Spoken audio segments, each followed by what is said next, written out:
Bengaluru city police ವತಿಯಿಂದ drug ಬಗ್ಗೆ ನಾವು ಏನು ನಮ್ಮ ಕಾರ್ಯಾಚರಣೆ ಮಾಡ್ತೀವಿ, ಆಂಟಿ ಡ್ರಗ್ಸ್ ಪತ್ತೆ ಮಾಡಲಿಕ್ಕೆ, ಆ ನಿಟ್ಟಿನಲ್ಲಿ ಇವತ್ತು ತುಂಬ ಒಂದು ನಮ್ಮ ಸಿಸಿಬಿ ವಿಂಗ್ ಮತ್ತು ಚಿಕ್ಕಜಾಲ ಪೊಲೀಸ್ ಅವರು ಒಂದು ಕೇಸ್ ಮಾಡಿದ್ದಾರೆ. ಅಂದಾಜು ಇದರಲ್ಲಿ 10 ಕೋಟಿದು MDMA ಡ್ರಗ್ ಸೀಸ್ ಆಗಿದೆ. ಡೀಟೇಲ್ಸ್ ನಿಮಗೆ ನಾವು ಕೊಟ್ಟಿದ್ದೀವಿ ಅದರಲ್ಲಿ.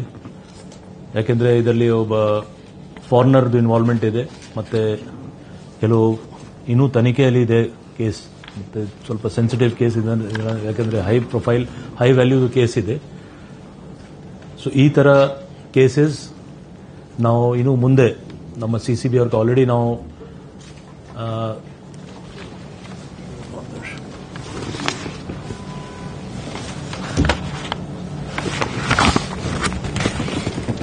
ಹಲೋ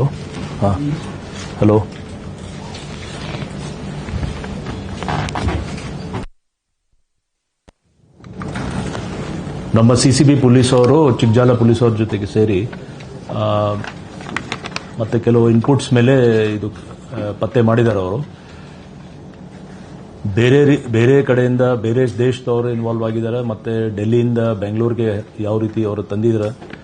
ಇದರಲ್ಲಿ ಕೆಲವು ಬ್ಯಾಕ್ ಎಂಡ್ ಮತ್ತೆ ಫಾರೆನ್ ಬ್ಯಾಕ್ ಮತ್ತೆ ಫಾರ್ದು ಲಿಂಕೇಜಸ್ ಇರಬಹುದು ಅಂತ ನಮಗೆ ಕೆಲವು ಮಾಹಿತಿ ಬರ್ತಾ ಇದೆ. ಆ ನಿಟ್ಟಿನಲ್ಲಿ ನಾವು ಇನ್ನೂ ಪ್ರಗತಿ ಮಾಡ್ತೀವಿ.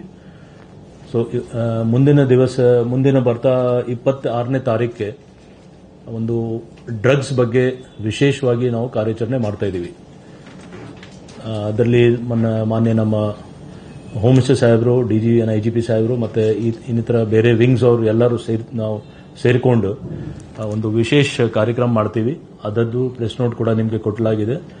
ಸೊ ಬೇರೆ ಅದರಲ್ಲಿ ಅವೇರ್ನೆಸ್ ಬಗ್ಗೆ ಸೆಮಿನಾರ್ಸ್, ವರ್ಕ್ಶಾಪ್ಸ್ ಮತ್ತು ಕಮ್ಯುನಿಟಿ ಪೊಲೀಸಿಂಗ್ ಎಲ್ಲರೂ ಕಮ್ಯುನಿಟಿ ಅವ್ರಿಗೆಲ್ಲ ಇನ್ವಾಲ್ವ್ ಮಾಡಿ ಆ ಡ್ರಗ್ಸ್ದು ಒಂದು ರೀತಿ ಡ್ರಗ್ಸ್ ಅಗೇನ್ಸ್ಟ್ ನಾವು ಎಲ್ಲ ಕಡೆ ಸ್ಟೇಷನ್ ಮಟ್ಟದಲ್ಲಿ ಇರಲಿ, ಸಬ್ ಡಿವಿಷನ್ ಅಥವಾ ಡಿವಿಷನ್ ಮಟ್ಟದಲ್ಲಿ ಅಥವಾ ಡಿಸ್ಟ್ರಿಕ್ಟ್ ಲೆವೆಲಲ್ಲಿ ಎಲ್ಲ ಕಡೆ ನಾವು ಇದರದ್ದು ಪತ್ತೆ ಮಾಡಲಿಕ್ಕೆ ನಾವು ಪ್ರಯತ್ನ ಮಾಡ್ತೀವಿ ಮತ್ತು ಅವೇರ್ನೆಸ್ ಕೂಡ ಕ್ರಿಯೇಟ್ ಮಾಡ್ತೀವಿ.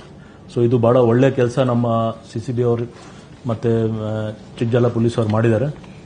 ಅದಕ್ಕೋಸ್ಕರ ನಾವು ಇದು ಪ್ರೆಸ್ ಕಾನ್ಫರೆನ್ಸ್ ಇಟ್ಟಿದ್ದೀವಿ. 10 crore ಡ್ರಗ್ ಎಲ್ಲಿಂದ ಬರ್ತಾ ಇತ್ತು, ಆರಿಜಿನ್ ಎಲ್ಲಿಂದ ಇತ್ತು, ಅಲ್ಲ, ಇದು ನಿಮಗೆ ನಾವು ಆಲ್ರೆಡಿ ಡೀಟೇಲ್ಸ್ ಮೋರ್ ದೆನ್ ಕೊಟ್ಟಿದ್ದೀವಿ. ನೀವು ಇದರಲ್ಲಿ ಒಬ್ಬ ಫಾರಿನರ್ ಇನ್ವಾಲ್ವ್ ಆಗಿದ್ದಾರೆ. ಅದಕ್ಕೆ ನ್ಯಾಷನಾಲಿಟಿ ನಾವು ಈಗ ಇಮಿಡಿಯೇಟ್ಲಿ ಬಹಿರಂಗ ಹೇಳಲಿಕ್ಕೆ ಆಗಲ್ಲ. ಬಟ್ ಸೀರಿಯಸ್ ಇಶ್ಯೂ ಇದೆ. ಇದು ಡೆಲ್ಲಿಯಿಂದ ಬೆಂಗಳೂರಿಗೆ ಬಂದಿದೆ. ಮತ್ತೆ ಯಾವಾಗ ಅವರು ಅಲ್ಲಿ ಸಿಕ್ತು, ಅಲ್ಲಿಂದ ಇಲ್ಲಿವರೆಗೆ ತುಂಬಾ ಡಿಸ್ಟೆನ್ಸ್ ಜಾಸ್ತಿ ಇದೆ, ನಿಮಗೆ ಗೊತ್ತಿದೆ. ಸೊ ಖಂಡಿತ ಮಧ್ಯದಲ್ಲಿ ಅವ್ರದ್ದು ಲಿಂಕೇಜಸ್ ಇರಬಹುದು. ಈಗ ನಿಮಗೆ ಗೊತ್ತಿದೆ, ಇಂಥ ಸಿಕ್ಕಿದ ತಕ್ಷಣ ಅವರೆಲ್ಲ ಅಲರ್ಟ್ ಆಗಿಬಿಡ್ತಾರೆ. ಬಟ್ ನಮಗೆ ಕೆಲವು ಮಾಹಿತಿ ಬರ್ತಾ ಇದೆ. ಆ ಮಾಹಿತಿ ನಾವು ವಾಚ್ ಮಾಡ್ತಾ ಇದ್ದೀವಿ. ಸೊ ಇನ್ನೂ ಬೇರೆ ರೀತಿಯಿಂದ ಲಿಂಕೇಜಸ್ ಪತ್ತೆ ಮಾಡ್ತೀವಿ. ಇಂಟ್ರೆಸ್ಟಿಂಗ್ ಅಂತಂದ್ರೆ ಹನ್ನೊಂದು ಚೂಡಿದಾರ್ ಡ್ರೆಸ್ ಪೀಸ್ಗಳು ಒಂದು ಏನಕ್ಕೆ ಯೂಸ್ ಮಾಡ್ತಾರೆ, ಅದರಲ್ಲಿ ಅದು ಪಾರ್ಸಲ್ ಮಾಡ್ತಾರೆ, ಯೂಸ್ ಮಾಡ್ತಾರ, ಏನಕ್ಕೆ ಹೊಸ ಅದು ಮೆನ್ಷನ್ ಆಗಿದೆ ಸರ್. ಮೆನ್ಷನ್ ಅಂದ್ರೆ ನಾವು ಹೇಳಬೇಕಾದ್ರೆ, ಯಾಕಂದ್ರೆ ಫಾರಿನರ್ ಇದಾರೆ ಅವರು, ಆದ್ರೂ ಇಂಡಿಯನ್ ಡ್ರೆಸ್ ಸಿಕ್ಕಿದೆ ಅಲ್ಲಿ ಅಂಡ್ ಜಾಸ್ತಿ ಪೀಸ್. ಸೊ ನ್ಯಾಚುರಲ್ ಏನ್ ನಾವು ರಿಕವರಿ ಮಾಡಿದೀವಿ ಅದು ನಾವು ಮೆನ್ಷನ್ ಮಾಡಿದ್ವಿ. ಅದರಲ್ಲಿ MDMA ಕ್ರಿಸ್ಟಲ್ ವಿದೇಶದಿಂದ ತರಿಸಿಕೊಂಡಿರೋ ಸಾಧ್ಯತೆ ಇದೆ ಸರ್.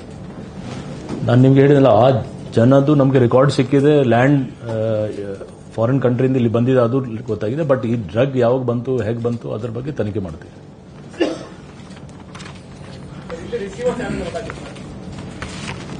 ಸದ್ಯಕ್ಕೆ ಇಷ್ಟೇ ಇದೆ. ರಿಸೀವರ್ಸ್ ನಿಮ್ಗೆ ಗೊತ್ತಿದೆ, ಒಂದು ಮೇನ್ ಸಿಕ್ಕಿದ ತಕ್ಷಣ ಅವರೆಲ್ಲ ಅಲರ್ಟ್ ಆಗಿಬಿಡ್ತಾರೆ. ಬಟ್ ನಾವು ಪತ್ತೆ ಮಾಡ್ತೀವಿ. ಯಾವುದು? ಹಾ, ಹೌದು. Whenever it comes to drug peddling, ತುಂಬಾ ಆಕ್ಟಿವ್ ಕೆಲಸ ಮಾಡ್ತಿದೆ. It has become the number 1 in handling these drug cases. Bangalore police especially. But time and again, these cases with large amount of some 10 crore MDMA crystal, which can ruin the life of thousands of students. How it is entering in the cities? Time and again, this is happening. Where is the loophole, and who should take this responsibility? Yes it's a good question. ಚೆನ್ನಾಗಿ ಒಂದು ನಾವು ಪತ್ತೆ ಮಾಡಿದ್ದೀವಿ. ಪತ್ತೆ ಮಾಡಿದ್ಮೇಲೆ ಮುಂದೆ ಈ ಥರ ಆಗಬಾರ್ದು ಅಂತ ನಾವು ನೋಡ್ಕೊಳ್ತೀವಿ. ಖಂಡಿತ ನಿಮ್ಮ ಪ್ರಶ್ನೆ ಅಂದರೆ ಲೂಪ್ ಹೋಲ್ ಇದೆ, ಲೂಪ್ ಹೋಲ್ ಇದ್ದದಕ್ಕೆ ಬಂದಿದೆ. ಬಟ್ ಲೂಪ್ ಹೋಲ್ ಡ್ರಗ್ ಯಾರೋ ಪೆಡ್ಲರ್ಸ್ ಇದ್ದಾರಾ ಅಥವಾ ಕನ್ಸ್ಯೂಮರ್ಸ್, ಅದು ಅವ್ರ ಮೇಲೆ ನಾವು ವಾಚ್ ಮಾಡಿ ಇಟ್ಟರೆ ಖಂಡಿತ ನಮಗೆ ಇನ್ನೂ ಮಾಹಿತಿ ಬರುತ್ತೆ. She has taken the student visa and she is claiming that she is traveling from Delhi to Telangana. She want everywhere, sir. ಇಲ್ಲ, ಎವ್ರಿವೇರ್ ಬಗ್ಗೆ ಇದಿರ್ತಲ್ಲ. ಈಗ ರೆಡ್ ಹ್ಯಾಂಡ್ ಇಲ್ಲಿ ಅಂದ್ರೆ ನಾವು ನಮಗೆ ಮಾಹಿತಿ ಆಧಾರ ಮೇಲೆ ನಾವು ಹಿಡಿದಿದ್ದೀವಿ ಇಲ್ಲಿ. ಸೊ ಪ್ಲಸ್ ನಿಮಗೆ ನೋಡಿರ್ಬೋದು, ಅಲ್ಲಿ ಬರ್ದಿದ್ದೀವಿ ನಾವು ತೆಲಂಗಾಣ ಅಲ್ಲಿ ಯಾವುದು ಕಾಲೇಜಲ್ಲಿ ಅಡ್ಮಿಷನ್ ತಗೊಳ್ಳಿ, ಬಟ್ ಅಲ್ಲಿ ಏನೋ ನಮ್ಮ ಇನ್ಫಾರ್ಮೇಶನ್ ಪ್ರಕಾರ ಅವರು ಅಲ್ಲಿ ಓದಿಲ್ಲ, ಅಲ್ಲಿ ಅಡ್ಮಿಷನೂ ಇಲ್ಲ.